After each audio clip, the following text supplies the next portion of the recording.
அதிகாலையில் ஆண்டவராகிய இயேசுவோடு என்ற இந்த நிகழ்வுக்கு அன்பின் ஆண்டவராகிய இயேசு கிறிஸ்து நாமத்தில் நான் உங்களை வரவேற்கிறேன், வாழ்த்துகிறேன். இன்றைக்கும் நாம் சிந்திக்க இருக்கிற வேத வார்த்தை எண்ணாகமம் புஸ்தகத்தில் 23ஆம் அதிகாரத்தில் 23ஆம் வசனம் தியானிக்க போகிறோம். எனக்கு பிரியமானவர்களே, அநேக கிறிஸ்துவருடைய வாழ்க்கையில் இன்றைக்கு பலவிதமான போராட்டங்கள், கஷ்டங்கள், பாடுகள், உத்தரவுகள் வருகிற பொழுது அவர்கள் தங்களே அறியாமல் தங்களுக்கு விரோதமாக யாரோ மந்திரவாதம் செய்திருக்கிறார்கள் அல்லது குறி சொல்லியிருக்கிறார்கள் என்று சொல்லி அவர்கள் நினைக்கிற அளவுக்கு இன்றைக்கு விசுவாச வாழ்க்கையிலிருந்து விலகி போகிறதை பார்க்கிறோம். அவ்வளவு பாடுகள், உபத்திரவங்கள். சில இடங்களிலே கிறிஸ்தவர்களுக்கு விரோதமான மந்திரவாதங்களை ஏவி விடுதலை நாம் பார்க்கிறோம், செய்கிறதையும் பார்க்கிறோம்.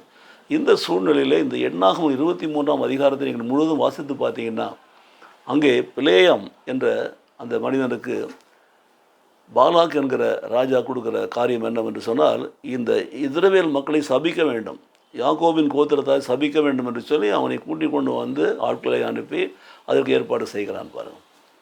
அப்போது சபிப்பதற்காகவே எகிப்தின் மடிமத்திலிருந்து மீட்டு கொண்டு வரப்பட்ட இஸ்ரவேல் மக்களை சபிக்க வேண்டும் என்று சொல்லி அழைத்து கொண்டு வருகிறான்.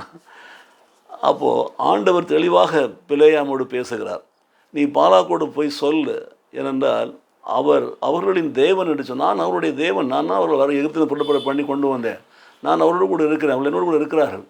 ஆகவே அவர்களை எப்படி நீ வந்து சபிக்க முடியும்? நான் அவர்களை ஆசீர்வதிக்கிற போது நீ எப்படி சபிக்க முடியும் என்று சொல்லி அப்போ பாலாக்கிடம் தெளிவாக சொல்கிறான் பிலேயாம், கர்த்தர் சபிக்காதவனை நான் எப்படி சபிப்பது? கர்த்தர் வெறுக்காதவனை எப்படி வெறுப்பது? கர்த்தர் ஆசீர்வதிக்கிறவர்களை நான் எப்படி மாற்ற முடியும்? அதை மாற்றி திருப்ப முடியும்? என்னால் முடியாது என்று சொல்லிவிட வந்தால் தெளிவாக அந்த அதிகாரத்தில் வரக்கூடிய இந்த வசனம் தான் இன்றைக்கு நம்முடைய கிறிஸ்துவர்களுக்கும் ஒரு பாடமாக இருக்கிறது. நமக்கு விரோதமாக அவர் செய்திருந்தாலும் அதை நாம் எண்ண வேண்டியதே இல்லை. நம் ஆண்டவர் மேல் நம்பிக்கை உள்ளவர்களாக இருந்தால் நாம் கர்த்தருடைய பிள்ளைகள் என்பதை பார்க்கக்கூடாது. அவர் தம்முடைய பிள்ளைகளை பாதுகாக்கிற தேவன்.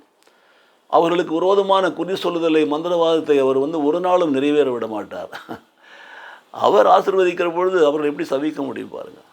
ஆகவே தான் சொல்கிறாரு, தெரிந்து கொள்ளப்பட்ட மக்கள், இந்த கூட்டம், அழைத்து கொண்டு வரப்பட்ட பிள்ளைகள், ஒருவேளை யாக்கோபாக இருக்கலாம், இஸ்ரவேலாக இருக்கலாம், வாட் எவர் மேபி ஆனால் தேவன் அவர்கள் என்ன சொல்கிறாரு? அவரை ஆசீர்வதிக்க விரும்புகிறார், ஆசீர்வதிக்கிறார், அவர்களை பாதுகாக்கிறார். ஏனென்றால் அவர்கள் என் ஜனங்கள், நான் அவருடைய தேவன் என்று சொல்லி நடத்துகிறார். எனக்கு பிரியமான சகோதர சகோதரிகளே, முதலாவது நாம் ஆண்டவருடைய பிள்ளைகளாக இருக்கிறோம் என்பதை விசுவாசிக்க வேண்டும். ஆண்டுடைய பிள்ளைகளாக நடந்து கொள்ள வேண்டும். நாம் ஆண்டுடைய பிள்ளைகளாக இருக்கிற வரையில் நமக்கு விரோதமான மந்திரவாதமும் கிடையாது, குறி சொல்வதும் கிடையாது, ஒன்றும் நம்மை சேதப்படுத்தாது. கர்த்தர் நம்மை பாதுகாப்பார், நம்மை ஆசீர்வதிப்பார்.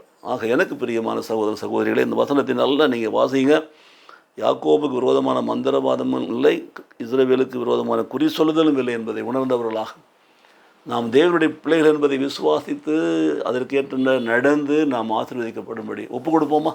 நாம் ஜெபிப்போம். எங்களை நேசிக்கிற நல்ல பிதாவே, இந்த நாளிலே ஆண்டவரே, இந்த காலை வேளையில் சமூகத்திலே எங்களை ஒப்பு கொடுத்து நாங்கள் ஜெபிக்கிறோம் சுவாமி. எங்களுக்கு விரோதமாய் உருவாக்கப்படுகிற எந்த ஆயுதம் வாய்க்காமல் போக வேண்டும் நாங்கள் ஜெபிக்கிறோம்.